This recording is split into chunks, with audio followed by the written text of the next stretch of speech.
काल आपण क्वेश्चन पाहिला what is monohybrid cross, explain it with suitable example. आज आपण जो डायब्रिड क्रॉस पाहिला त्यावर क्वेश्चन कसा राहील, what is dihybrid cross, explain it with suitable example. मग आपण डायब्रिड क्रॉस म्हणजे पहिल्यांदा सांगायचे डेफिनेशन. ए नंबरवर रीडिंग त्याचं डेफिनेशन काय सांगणार, definition cross between two parent किंवा homozygous parent differing in two pair, इधर एक पेयर इधर दूसरी pair, differing in two pair of contrasting character is called dihybrid cross. पुन्हा एकदा सांगतो, क्रॉस बिटवीन टू पॅरेंट, दोन पॅरेंट आहे, cross between two parent differing in two pair of contrasting character is called hybrid cross. मग cross आपण कसा केला तुम्हाला माहितीच आहे. एक पॅरेंट घेतलं ते होमोझायगस आहे, कशासाठी ball round and yellow. Another homozygous parent wrinkle आणि ग्रीन. याचा जिनोटाइप कोणता होता, capital R capital R capital Y capital Y, small r small r small y small y. Gamete capital R capital Y, याचा small r small y. आपण मिळालं होतं आपल्याला capital R small r capital Y small y. याला म्हटलं होतं आपण hybrid round yellow. हे मग आपली पद्धत काय मेंडेलनुसार, F1 चा क्रॉस F1 सोबत त्याला आपण सेल्फिंग म्हणतो. मग याचे गमिट किती पडले होते, 4. मोनोहायब्रिडचे गमिट किती पडतात, 2. डायब्रिडचे गमिट किती पडतात, 4. एक एक ट्रायब्रिड त्याचे गमिट किती पडतात, मोनोहायब्रिडचे गमिट किती, 2. डायब्रिडचे गमिट किती, 4. पहिला मग ते मेथड माहितीच आहे तुम्हाला. पहिला gamete capital R capital Y, दुसरा कॅपिटल आर स्मॉल वाय, तिसरा स्मॉल आर कॅपिटल वाय, चौथा स्मॉल आर स्मॉल वाय. इकडे गमिट तेच पडले 4. मग काढला आपण पुन्हा चेकर बोर्ड आणि असे आपल्याला 16 इंडिव्हिज्युअल मिळाले. 16 इंडिव्हिज्युअल मध्ये आपण 4 टाईप दिसले आपल्याला. त्यामध्ये 9 मिळाले येलो राऊंड, 3 मिळाले येलो रिंकल, पुन्हा 3 मिळाले ग्रीन राऊंड आणि 1 मिळालं ग्रीन रिंकल. असा जिनोटिक रेशो झाला 9:3:1. आणि नंतर आपण जिनोटिक रेशो काढला होता का 1-2 दिवसा अगोदर जेव्हा आपण पाहिलं होतं हायब्रिड क्रॉस, त्या 1:2:2:4:1:2 1:2:2:1 1:2:1 122 412 121 काढला. आता एक्सप्लेनेशन कसं तयार करायचं पहा, किती सोपं आहे. काय करायचं, डायब्रिड क्रॉसचे डेफिनेशन झाले. आपल्याला क्वेश्चन कोणता विचारला आपण म्हणतो what is dihybrid cross, explain it with suitable example. म्हणजे डायब्रिड क्रॉसचे डेफिनेशन सांगा, एक्झाम्पल घेऊन कोणतंही एक तुम्हाला सूट होणार एक्झाम्पल, म्हणजे पुस्तकामध्ये जे आहे तेच घेऊ आपण शक्यतो. Explain it with suitable example म्हटलं. मग काय करणार आपण या ठिकाणी, पहिल्यांदा डेफिनेशन पुन्हा एकदा सांगतो. काय असेल व्हॉट इज डायब्रिड क्रॉस, उत्तर cross between two homozygous individual किंवा parent differing in two pair of contrasting character is called dihybrid cross. मग एक्सप्लेनेशन भाग कसं तयार करायचा, सिंपल लँग्वेज मध्ये आपल्याला जसं जमेल तसं तयार होतं. पहा काय म्हटलं, मेंडेल क्रॉस होमोझायगस पॅरेंट. पण हा होमोझायगस पॅरेंट कसं आहे, having round and yellow seed. Mendel cross homozygous individual having round yellow seed with another homozygous plant having रिंकल ग्रीन सीड. कशासाठी केला, टू ऑब्टेन F1 जनरेशन. झाला एक पॉइंट. कसा केला मी त्याला पहिला पॉइंट, एवढ्याच्यात एक पॉइंट तयार झाला आहे. काय म्हटलं, मेंडेल क्रॉस किंवा Mendel cross homozygous individual having, हा होमोझायगस आहे ज्यामध्ये काय round and yellow seed with another homozygous individual having wrinkle and green seed to obtain F1 generation. दूसरा, in F1 generation, second word in F1 generation, all hybrid round yellow म्हणजे all plant having round yellow seed were obtained. आपण in F1 generation all plant having all individual having round yellow seed were obtained किंवा hybrid round yellow seed were obtained. आता 2 point पुन्हा 2 point सांगतो. इथपर्यंत आता 2 झाले. काय म्हटला पहिला आपण 4 पॉइंट लिहिले सफिशियंट आहे. पहिला आपण काय म्हटला, Mendel cross homozygous plant having round yellow seed with another homozygous plant having wrinkled green seed कशाने केला cross to obtain F1 generation. मग सांगा in F1 generation all plant having hybrid round yellow seed were obtained. Then F1 individual were allowed to self pollinate. F1 individual were allowed to self pollinate to obtain F2 generation. Then F1 individual were allowed to self pollinate to obtain F2 generation. In F2 generation, yellow round, yellow wrinkled, green round, green wrinkled appear in ratio 9:3:3:1. झालं 4. पुन्हा double सांगता explanation definition पहा काय म्हटले बघा. आपला question कोणता आहे, what is dihybrid cross, explain it with suitable example. काय सांगितलं मी डेफिनेशन डायब्रेड क्रॉसची, cross between two homozygous individual differing in two pair of contrasting character is called dihybrid cross. नंतर एक्सप्लेनेशन कसं तयार केलं मी, मेंडेल क्रॉस homozygous individual. मेंडेलने एक homozygous individual घेतले having round and yellow seed with another homozygous plant having wrinkled and green seed. कशासाठी केला cross to obtain F1 generation. त्याला पहिला पॉइंट पुन्हा सांगतो. पहिला point, Mendel cross homozygous plant having round yellow seed with another homozygous plant having wrinkled green seed to obtain F1 generation. In F1 generation, all hybrid plant having round and yellow seed were obtained. तीसरा point, then F1 hybrid were allowed to self pollinate. F1 चा self pollinate केला कशा to obtain F2 generation. Last point काय म्हटलं, third मध्ये काय म्हटलं, then F1 hybrid were allowed to self pollinate to obtain F2 generation. Last मध्ये F2 generation, in F2 generation yellow round हे नाव आहे, yellow wrinkled 3 आहे, green round 3 आहे आणि green wrinkled 1 आहे. म्हणून चौथा वाक्य बघा काय केलं ते आहे. In F2 generation yellow round, yellow wrinkled, green round, green wrinkled plant appear in ratio 9:3:3:1. त्याला एक्सप्लेनेशन. नंतर चार्ट काढायचा, पूर्ण चार्ट काढायचा. पहिल्यांदा इथं चार्ट कसा काढायचा, मग खाली काढायचं एक्सप्लेनेशन. नंतर चार्ट काढायचा आहे, लिहायचं तुम्हाला राऊंड येलो क्रॉस विथ रिंकल सीड, इकडे लिहायचं पॅरेंटल जनरेशन, इकडे लिहायचं फिनोटाइप. फिनोटाइपच्या खाली जिनोटाइप हे झाले गमीट्स. हा झाला F1 जनरेशन.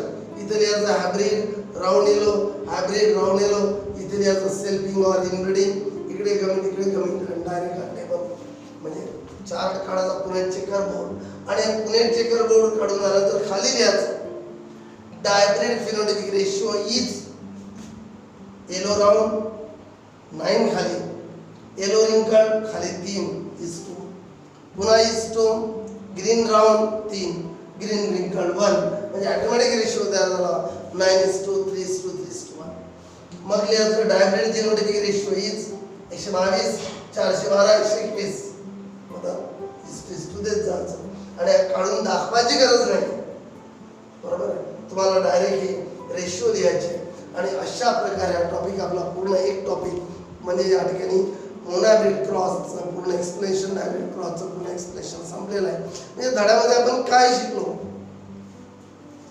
धड्याची सुरुवात जी झाली आपण ती झाली डेफिनेशन पाहायला. सुरुवातीला आपण इनहेरिटन्स काय, व्हेरिएशन काय, त्यानंतर आपण कॅरेक्टर पाहिले. मेंडेलने कोणते 7 कॅरेक्टर सिलेक्ट केले. मेंडेलने कोणत्या प्लॅन्टवर एक्सपेरिमेंट केला, P plant, garden pea plant होतं ते, ज्याचं सायंटिफिक म्हणजे बॉटनिकल नेम होतं पायझम सटायम.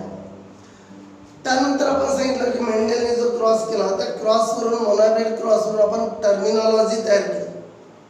टर्मिनॉलॉजी तयार केली आपण जनरली सुरुवातीला आपण टर्मिनॉलॉजी पाहिली, मोनोहायब्रिड क्रॉसवरून, मोनोहायब्रिडवरून पहा, हायब्रिडवरून पहा, टर्मिनॉलॉजी तयार झाली होती.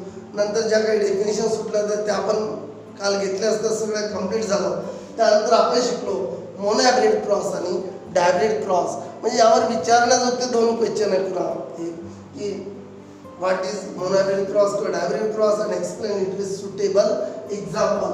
त्यानंतर काय झालं पहा, आता आपल्याला पाहायचं आहे मेंडेल्स लॉज ऑफ इनहेरिटन्स. मेंडेलने काय केलं पहा, मेंडेलच्या एक्सपेरिमेंटवरून, मेंडेलने जे एक्सपेरिमेंट केले त्यावरून 3 लॉज दिले.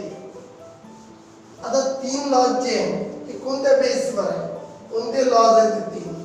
या 3 लॉज पैकी पहिला लॉज जो आहे Mendel first laws of inheritance म्हटलं त्यालाच म्हटलं लॉ ऑफ डॉमिनन्स. पहिला जो लॉ आहे number 1 law of dominance, law of dominance. Second जो आहे त्याला नाव दिलं law of segregation, law of segregation.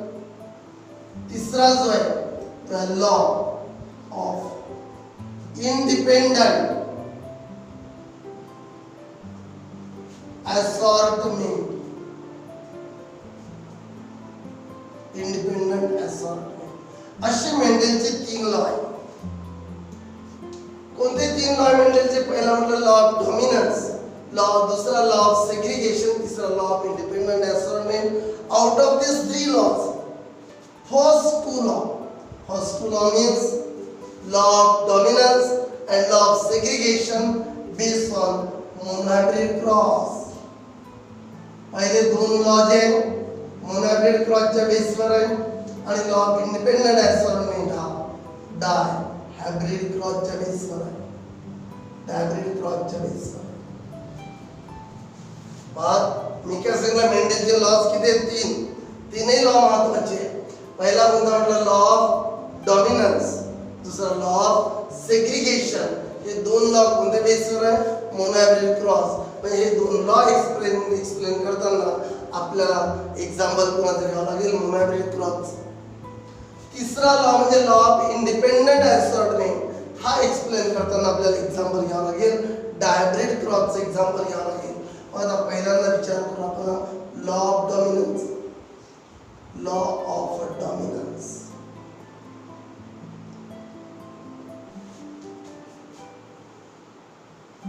Law of dominance काय? It is also called Mendel's first law of inheritance. याला मेंडेलचा फर्स्ट लॉ ऑफ इनहेरिटन्स म्हणतात. यालाच म्हणतात Mendel's law of dominance recessiveness. कारण आपण काय शिकलो? आपण काय पाहिलं? एक टॉल पॅरेंट जर असेल, दुसरं डॉर्क पॅरेंट असेल. टॉल म्हणजे कोणतं घेतलं आपण? Capital T. डॉर्क म्हणजे स्मॉल टी. याचा गणित कोणता? Capital T. याचा गणित कोणता? Small T. दोघांचा काय केला? क्रॉस. काय मिळालं? Capital T small T.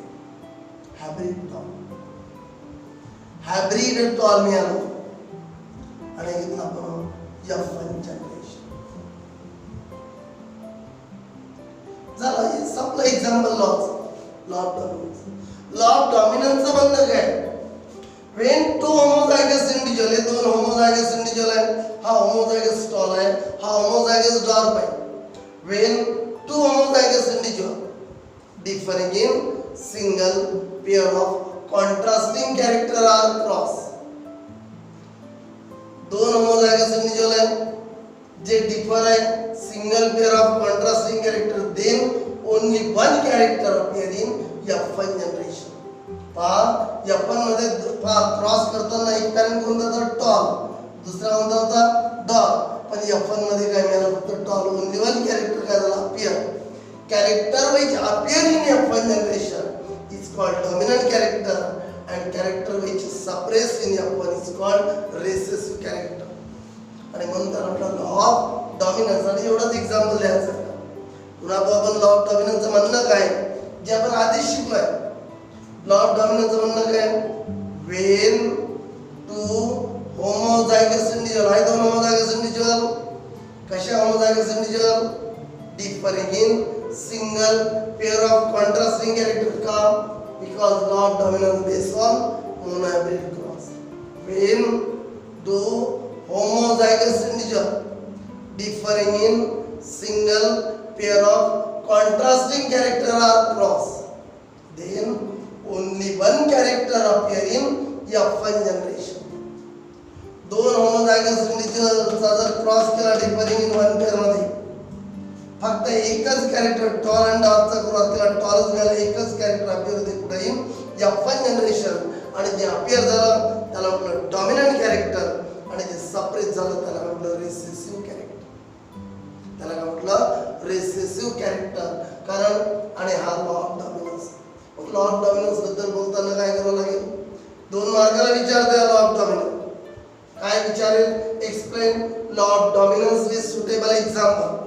पहिल्यांदा तुम्हाला हेडिंग द्यावं लागेल मग statement of law. Statement of law. लॉचं स्टेटमेंट काय? मी आधी तुम्हाला सोप्या भाषेत सांगतो, मग उद्या पुन्हा पुस्तकानुसार सांगेल. पण पहिल्यांदा समजणं महत्त्वाचं आहे. समजण्यासाठी एकदम सिंपल लँग्वेज मध्ये सांगतो. काय स्टेटमेंट लॉचं? आपल्या साध्या भाषेत when two homozygous individual differing in single pair of contrasting character are cross. When two homozygous individual differing in single pair of contrasting character are cross, then only one character appear in F1 generation. फक्त एकच character appear होते F1 मध्ये. Character which appear or expressed in F1 generation is called dominant character, and the character which gets suppressed in F1 is called recessive character. अशा प्रकारे आपण law of डॉमिनन्सचं statement.